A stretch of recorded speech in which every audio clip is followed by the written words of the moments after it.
So obviously you see the title. I'm just gonna jump right in. Oh, there's already people here. Hello. Thank y'all for being here. So I'm sure you've seen the title. Today I'm gonna talk about why I broke off my engagement. Um, I was very depressed in that engagement. I remember, so we did premarital counseling, and I feel like nobody talks about that. Nobody talks about, like, what if you do premarital counseling and you realize that this is not a great idea? We don't talk about what comes after that.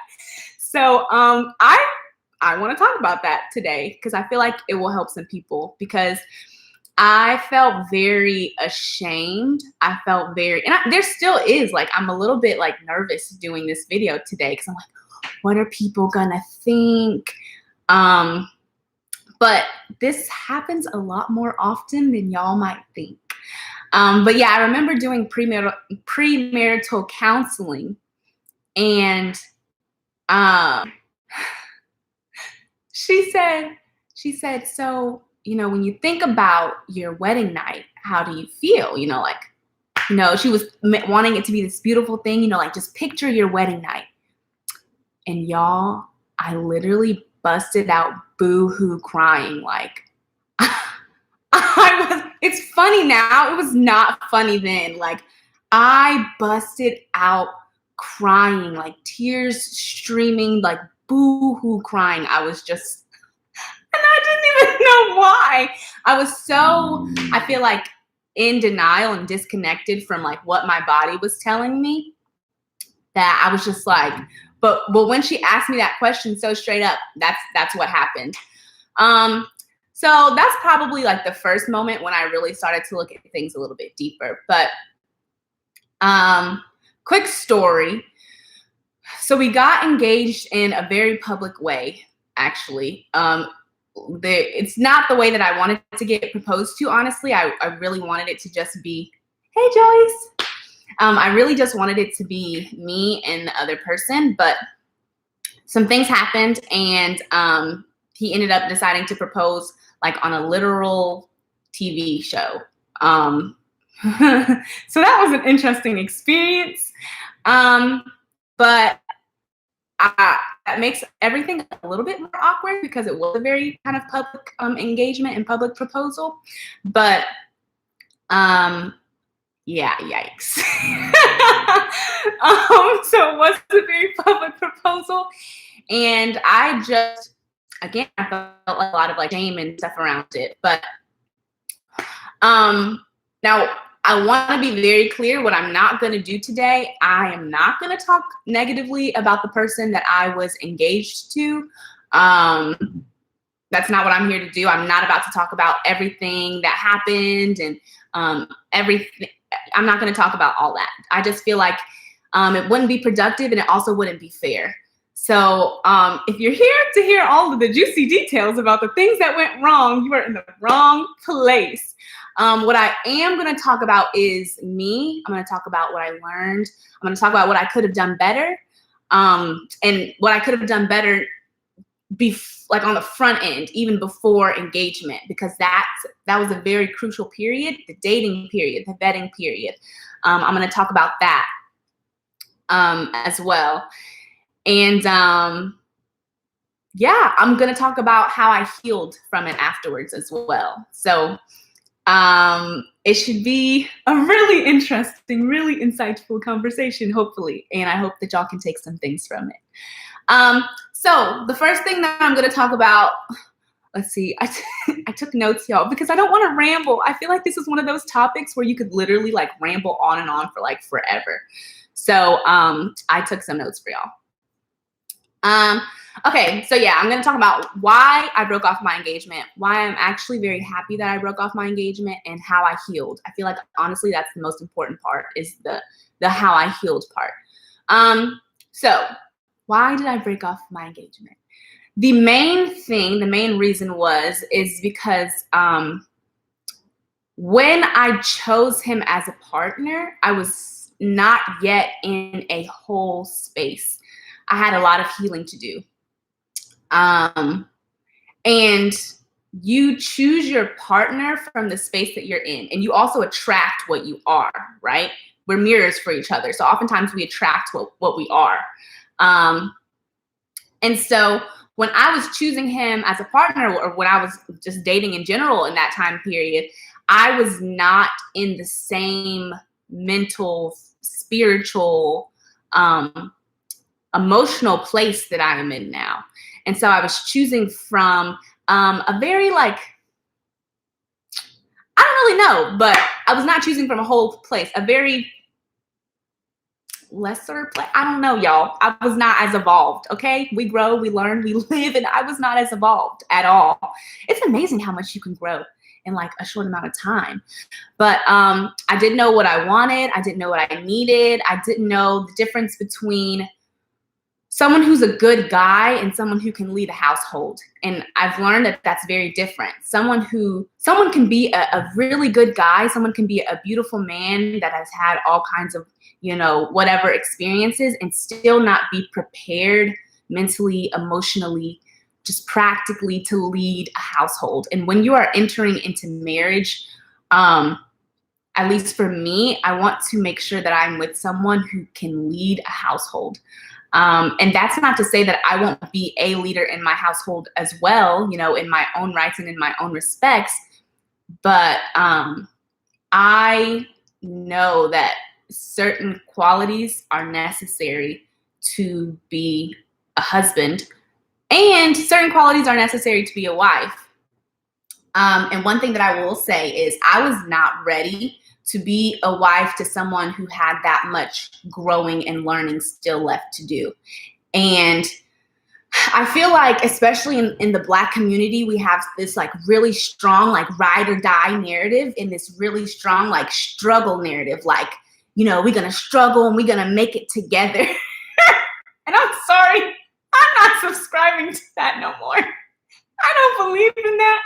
I believe, yes, there is a level of we can build together, we can grow together. Also, though, we have to come together already. And I don't believe that it is necessary to have to struggle so much. She said, hell no. I don't believe it is necessary to have to struggle so much. And there was a lot of struggle happening that, frankly, like hindsight was really unnecessary. Honestly, it was unnecessary. Thank you. Y'all are so sweet. Oh my gosh. And so, I definitely, what I want to acknowledge is that I played a role in putting myself in that situation. I feel like oftentimes people make these kinds of like videos, or, when a relationship doesn't work out, we want to point to the other person and say, they did this, they did this. And yes, they might have done this, that, and the third, and you chose to be in that relationship with them. And I'm sure that there were red flags somewhere along the way that you felt or didn't acknowledge. That was the case for me. As a matter of fact, my mom told me about some things, but I was so in love.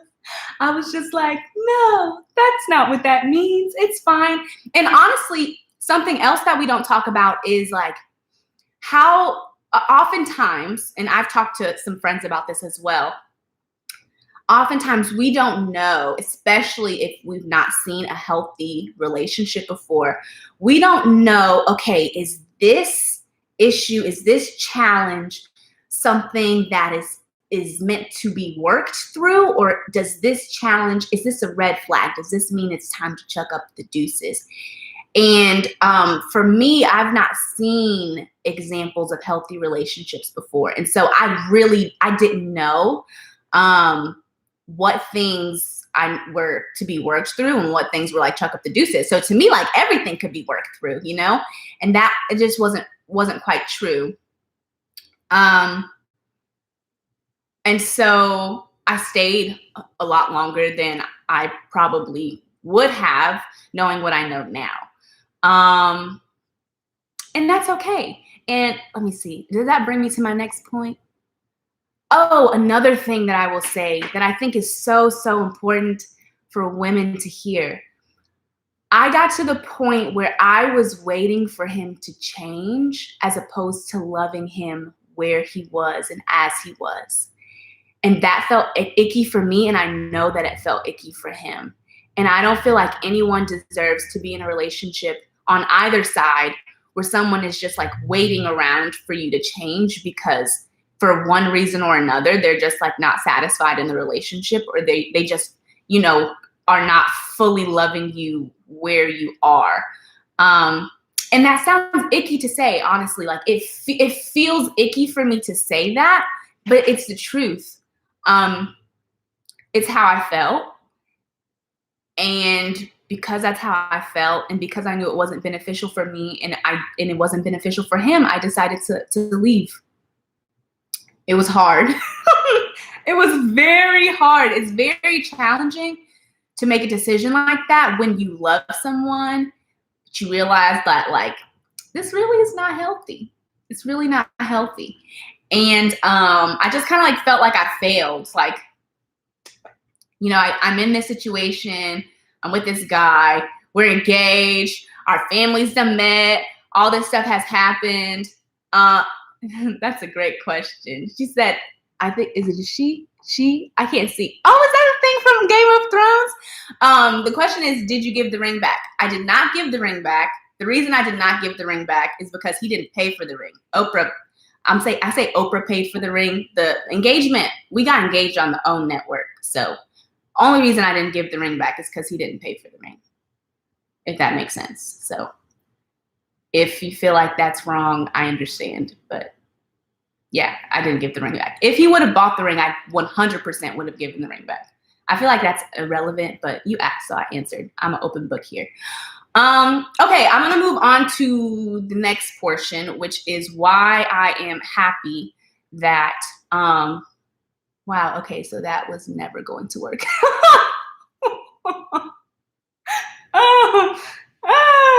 Anyways, so it is irrelevant. It is irrelevant. Okay, so I'm gonna move on to why I'm happy that I broke off the engagement. So immediately after I broke off that engagement, I was very sad. Me and my mom would be sitting at restaurants. I'm sorry. I know that this is not funny, but like y'all have to understand, it's been a while at this point.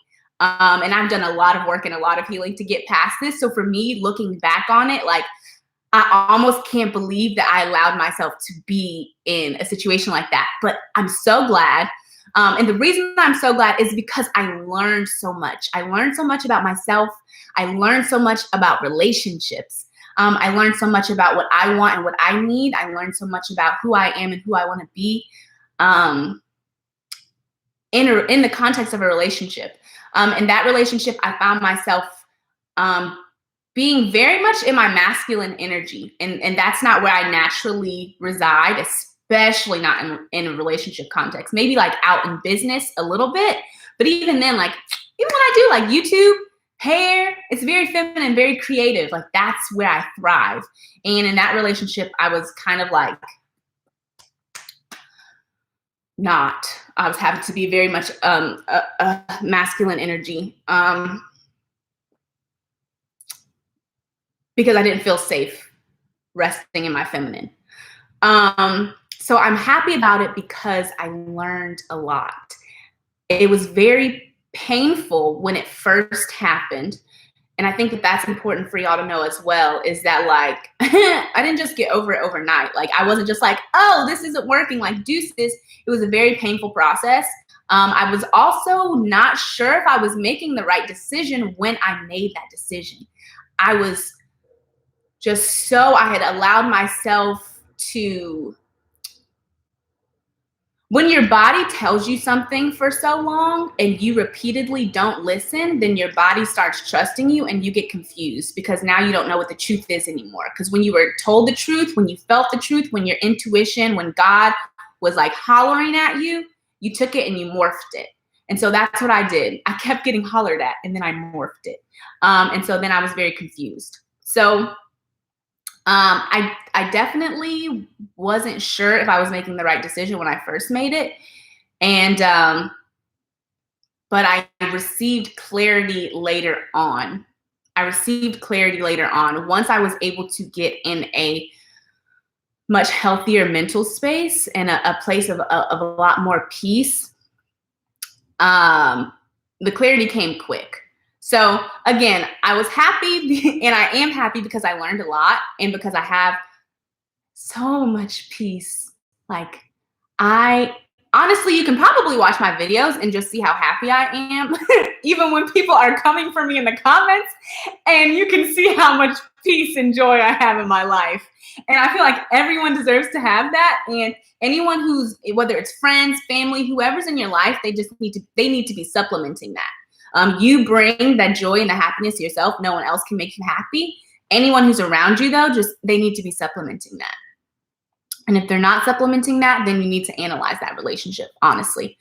So yeah, I learned a lot about myself, about what I want in a relationship, and I still have a lot more to learn. I'm going to continue learning. I still do continue learning. And I'm me and my mom talk all the time about this relationship things because she's learned a lot along the way as well, obviously. She's got more wisdom. So the biggest thing is that I learned lessons that I never would have learned out in another place. I kind of feel like I was supposed to learn these lessons, or I could have learned these lessons in the relationship that I was in prior. And so God was like, oh, you didn't learn this lesson this time? It's okay, boo. I got you, because you gonna learn today, okay? And I did. So I don't need to learn that lesson anymore. Once you learn it once, you learned it. How I healed. The most important, never was going to happen. A woman should feel safe enough to rest in her feminine without having anxiety and insecurity. Yeah, I agree. There's got to be someone that's leading. And if you don't trust the person that you're with to lead for whatever reason, then it's a challenge. And again, that's not me blaming the person that I'm with. That's me acknowledging that I need to be intentional about who I'm choosing. And that's really what I want people to get out of this. It's never about the other person, because you can't control the other person. You never could have controlled the other person. The only thing that you can control, the only thing that you have like just full influence over is yourself. That's it. And so this kind of brings me to the how I healed part. So the very first thing, therapy. I got a therapist quick, fast, and in a hurry. I couldn't get a therapist fast enough, okay? Like, I feel like everybody needs therapy. I've spoken on this before, but I've actually never had a therapist. I've had quite a few traumatic experiences in my life, but I've never had a therapist. I definitely probably needed a therapist before, all of this happened. But the therapist that I have is amazing. And I feel like I immediately had peace. Like, after my first therapy session, being able to speak with her about my experiences and understanding, one, that I was not crazy, and two, having an understanding of what my patterns were and why my patterns were that way. Because I chose similar people, and they ended in similar ways. And before I talked to my therapist, I didn't understand why I kept repeating the patterns that I was repeating. I didn't understand why I was dating the guys that I was dating. And that's not to say all the guys that I was dating, that all the guys that I was dating, that it didn't work out, or, well, obviously they didn't work out, but it's not to say that all of them ended badly. And even this one didn't end badly. I love this. You see what this says? It's probably backwards for y'all, but it says anything is possible. I love this little mug. But I kept repeating patterns. And so I felt before I went to therapy, I felt very helpless because I didn't know what the issue was. I felt like it was a crapshoot, and I didn't know how to make better choices. I didn't know how to ensure that in the future I could pick and have a healthy relationship. I didn't know how I would do that. I didn't know if I was capable of doing that. I didn't know what it took to do that. And I didn't have context around me making these decisions that I had been making and ending up with the partners that I had been ending up with. So when I started therapy, I was able to get an outside perspective and talk through some things and see how different things connected, like how different things in my childhood contributed to how I chose different people and the different things that I was doing in the beginning of a relationship that led to the relationship being the way that it was. Like for me, because I have, I'm just like letting y'all all the way in. This is a very vulnerable video, but I have abandonment challenges. There's been multiple people in my life that are very significant in my life that have left at different times in my life. I think they almost always come back, but at some point they chucked up the deuces and they were gone. And so what that leads me to do, what I then end up doing is I do things that I think make me more lovable in the beginning of a relationship in an attempt to keep a person around. And so what usually happens is I do that. I don't hold my standards at the beginning of a relationship. So it could be something so simple as like, hey babe, I'm working to go to bed at this time. And so I'm not going to be communicating with you after this time. Like I will communicate that and then they'll be like, oh, okay, cool. And then I'll be like, they'll be talking my head off about something. I'll be like, okay, well, it's time for me to go to bed. And they're like, okay. And then they'll just keep talking. And I'll be like, okay, so I said I was going to go to bed. And then they'll just keep talking.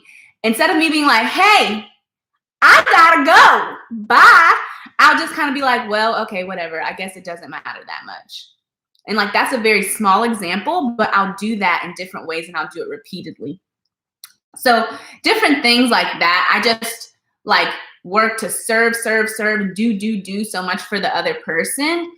And I attracted certain kinds of people with that. And that's a trauma response. Yeah. People pleasing and not holding on to boundaries for ourselves. Yep. We're making a breakthrough here. Yeah, I love this.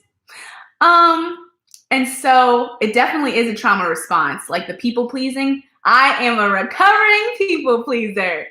And I'd say recovery is going great, honestly. That word no is feeling better. And speaking up for myself and using my voice, it's getting better. But so I used to do things like that in the beginning of the relationship.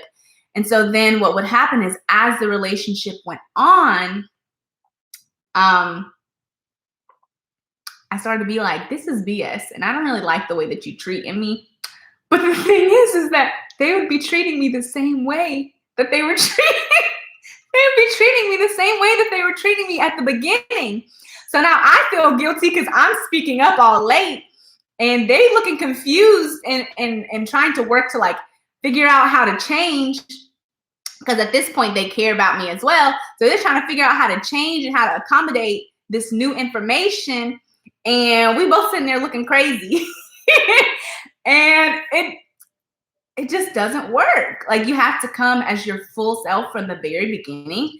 Like if your full self is an asshole, then you need to bring that from the very beginning. Like there are parts of me that I'm sure are not the funnest parts.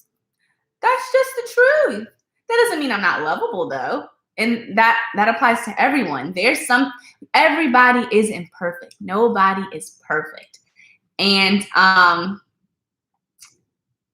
feel like once we realize that and once we accept that and we still love ourselves, despite the fact that we're not perfect, that's a game changer. Because you're fabulous. I'm late. Will this be posted? Yeah, it'll be posted. I'll post it. It'll be uploaded right after this is done. So I'm really excited for the book Set Boundaries, Find Peace by Nedra Glover Tawwab for this reason, because enforcing boundaries can be hard. It can.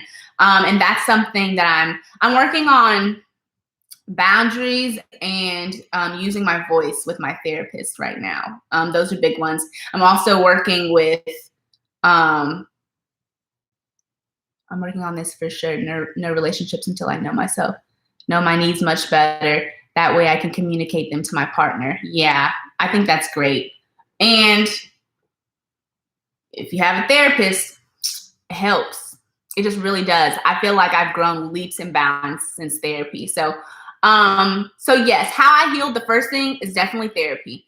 Another thing is family and friends. So one thing that I also noticed is that I would allow myself to be there for other people, but I wouldn't really allow people to be there for me. And I wouldn't reach out when I needed help. And people are used to me being the strong friend who's always okay, so people wouldn't necessarily check in on me either. And so I would just kind of go ghost and nobody would notice. And so I started reaching out and being like, hey girl, nope, I'm not okay. I need you. Yep, thanks. Hey mom, nope, I'm not okay. Like I literally just started reaching out to people and be like, look, I'm not good. I need a friend. I need you to call and check up on me. I need something because I'm not good right now. And I feel like that is just opening yourself up to so much love. Like I feel so loved and so supported. And it's not because anything has changed necessarily. It's not because anyone is any more or less my friend than they were before. It's just because I allow that love to flow in. And before, I feel like I was blocking it. I was blocking it because I didn't feel like I was worthy of it. On some level, I didn't feel that I was worthy of it. So I didn't accept it. And so now I accept all of the love that anybody is willing to give. And sometimes that can feel challenging, especially accepting without feeling like I need to immediately give you something in return. Just being willing to receive is a big, big thing for me and something that I've been learning how to do. Another way that I healed is through prayer, meditation, working out. Like that's one reason I love hot yoga so much, because it's like everything. It's like meditation. You can set intentions, you can pray. Like it's just, you get out of your head and into your body and it feels good. I mean, sometimes I'll be in pain, but like as a whole, it feels good. And after I'm done, I really feel good. I feel like I'm on top of the world.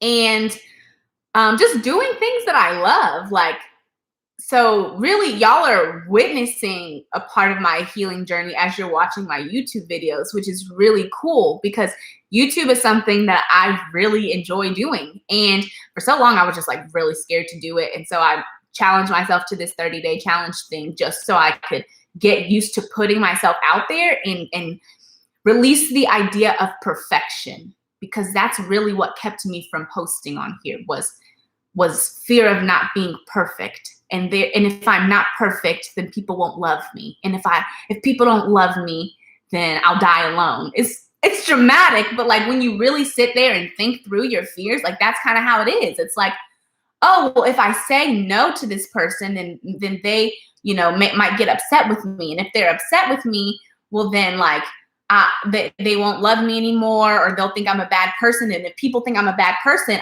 I'll die alone. Like everyone's just gonna leave me and I'll die alone. And it's not true. It's not true. So I did this 30-day challenge. I was like, y'all gonna get this content today. And I was prepared for it. That's why the smoke that I got on that video didn't faze me. I was like, come with it, because I'm ready. I'm built for it. But yeah, so I mean, healing, I'm sure y'all know, it's like a never-ending thing. And I don't know if y'all are, I have a book. I have a book recommendation for y'all. So this is called Claim Your Power. It's by Maston Kipp. It's a 40-day, it says a 40-day journey to dissolve hidden trauma that's kept you stuck and finally thrive in your life's unique purpose.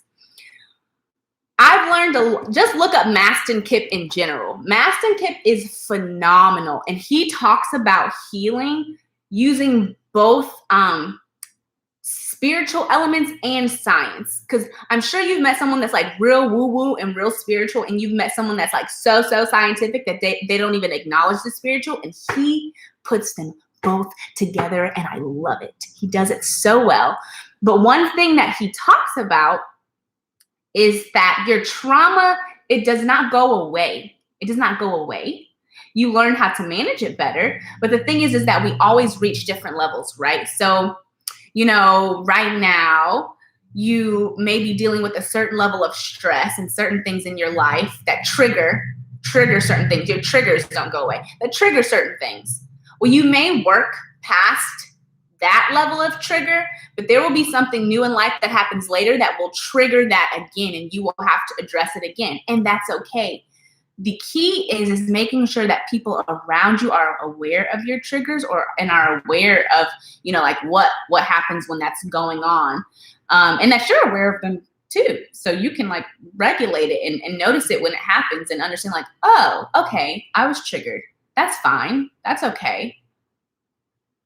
I understand that. Like, okay, I'm safe. I'm good. I'm cool. We can move on now. We can work through this. So the healing is you're never complete. You're never done healing. It's a constant effort. It's something that you continuously do. So I'm definitely still on a healing journey. So y'all will still be seeing it, catching it in videos. Yes, I talk about hair, but this kind of stuff that's more like emotional, spiritual, mental is really near and dear to my heart. So I'll be slipping stuff like this in whenever I can. But yeah, I saw a lot of comments on my video. I meant to say this at the beginning, but on my video, my 1 hour watch day video, because my ex-fiance is in that video. At least his voice. I don't know if his face is or not. I don't know. But it's an old video. It's got really great content, and I really wanted to still share it with y'all. And I didn't know that I was going to have this many people that was looking at my content this fast. So I was like, people probably not even really going to see it anyways, but I'm going to post it for the people that need it. We are not engaged anymore. That video is going to stay up because I'm sorry, the content is popping, and for me to be able to record another video like that by myself would be very difficult. Like, just look at it. It would be very difficult to record it by myself. I have a full version of it, like literally the whole hour recorded from beginning to end. I might put that up. I don't know. I don't know. I might make it like accessible in another way, because I don't know if I want to put it out publicly, but I think that would be cool for some people to see as well. There's like extra tips and things in between. But yeah, I mean, that's really all that I have for y'all today. I think I've answered all the questions. There's no more questions. If you do have any questions, go ahead and put them in there now. It can be about hair. It can be about what I talked about today. It can be about anything, my life, other things that you want to know. But if I don't get any questions, then we about to wrap up. I hope that this was helpful, that someone got something from this today. I know it wasn't as organized as some of my videos tend to be. It was really more of like a girl chat situation. I love that y'all were commenting on here. Do you watch Chrissy? She talks about balance a lot. I don't watch Chrissy. I don't know who Chrissy is.